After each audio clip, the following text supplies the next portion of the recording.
অধিকৃত পূর্ব জেরুজালেমে আরও ২৩০০ বাড়ি নির্মাণের পরিকল্পনা করেছে ইসরায়েল।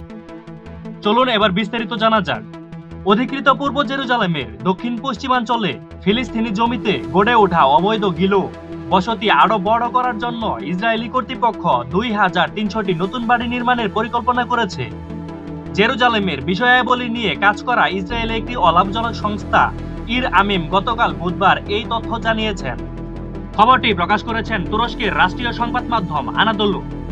ইর আমিম সতর্ক করে দিয়ে বলেছেন, এই প্রকল্প কার্যকর হলে অধিকৃত পশ্চিম তীরের বেথলেহেম এর পূর্ব জেরুজালেমে আরো বিচ্ছিন্ন হয়ে পড়বে। সংস্থাটির মতে, ইসরায়েলের অনুপস্থিত সম্পত্তি আইন এর অধীনে বাজেয়াপ্ত করা ফিলিস্তিনি জমিতেই এই নতুন নির্মাণের পরিকল্পনা করা হয়েছে। সংস্থাটি জোর দিয়ে বলেছেন, এই প্রকল্পের অন্তর্ভুক্ত অন্তত ২৮ ডুনাম ৬.৯ একর জমি ফিলিস্তিনি মালিকদের কাছ থেকে বাজেয়াপ্ত করে রাষ্ট্রীয় জমি হিসেবে শ্রেণীবদ্ধ করা হয়েছিল, যা এখন এই বসতি সম্প্রসারণের জন্য বরাদ্দ করা হয়েছে। সংস্থাটি সতর্ক করে দিয়ে বলেছেন, বাজেয়াপ্ত জমির পরিমাণ আরও বাড়তে পারে, কারণ পরিকল্পনার অধীনে থাকা কয়েক ডজন ডুনাম জমির মালিকানা এখনো অজ্ঞাত হিসেবে ধরে রাখা হয়েছে। নির্মাণের জন্য নির্ধারিত স্থানটি বহু প্রাচীন গাছ সহ বিশাল জলপাই বাগান রয়েছে, যা ফিলিস্তিনিদের ব্যক্তিগত মালিকানার সাক্ষ্য দেয়। গাছগুলোর কোনো কোনোটির বয়স প্রায় কয়েক দশক। সংস্থাটির দাবি, প্রকল্পের কাজ শুরু হলে এই গাছগুলো সম্ভবত উপড়ে ফেলা হবে। গত ফেব্রুয়ারিতে ইসরায়েলের অনুপস্থিত সম্পত্তি আইন অনুসারে পশ্চিম তীরের সি ক্যাটাগরিভুক্ত অঞ্চলে থাকা জমি রাষ্ট্রের নামে নিবন্ধন করার প্রক্রিয়ার শুরুর ঘোষণা দিয়েছিলেন। ফিলিস্তিনিরা দাপ্তরিক দলিলের মাধ্যমে মালিকানা প্রমাণ করতে না পারলে এই আইনের মাধ্যমেই সেসব জমি রাষ্ট্রের নামে নিবন্ধনের সুযোগ পায় ইসরায়েল। বহু ফিলিস্তিনি প্রজন্ম থেকে প্রজন্ম উত্তরাধিকার সূত্রে জমি মালিক হলেও তাদের কাছে কোনো আনুষ্ঠানিক সত্য দলিল নেই।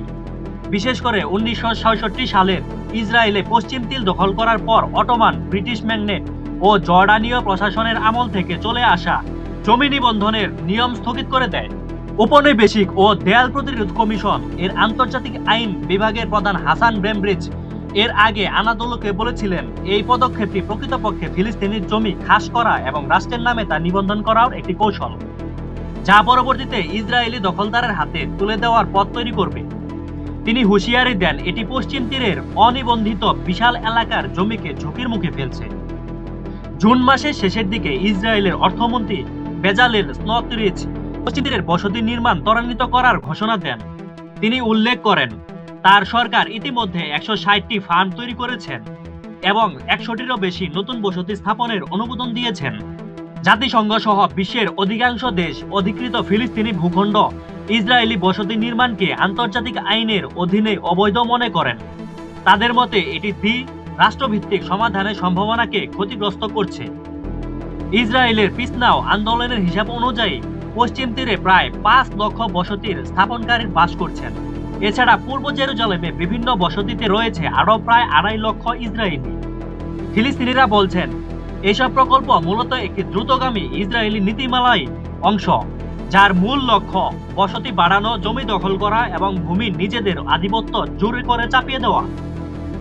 তো দর্শক, আজকের এই ভিডিওটি সম্পর্কে আপনার মতামত উল্লেখ করবেন কমেন্টে, এবং আপনি যদি আমার চ্যানেলে নতুন দর্শক হয়ে থাকেন চ্যানেলটি অবশ্যই সাবস্ক্রাইব করে দিবেন।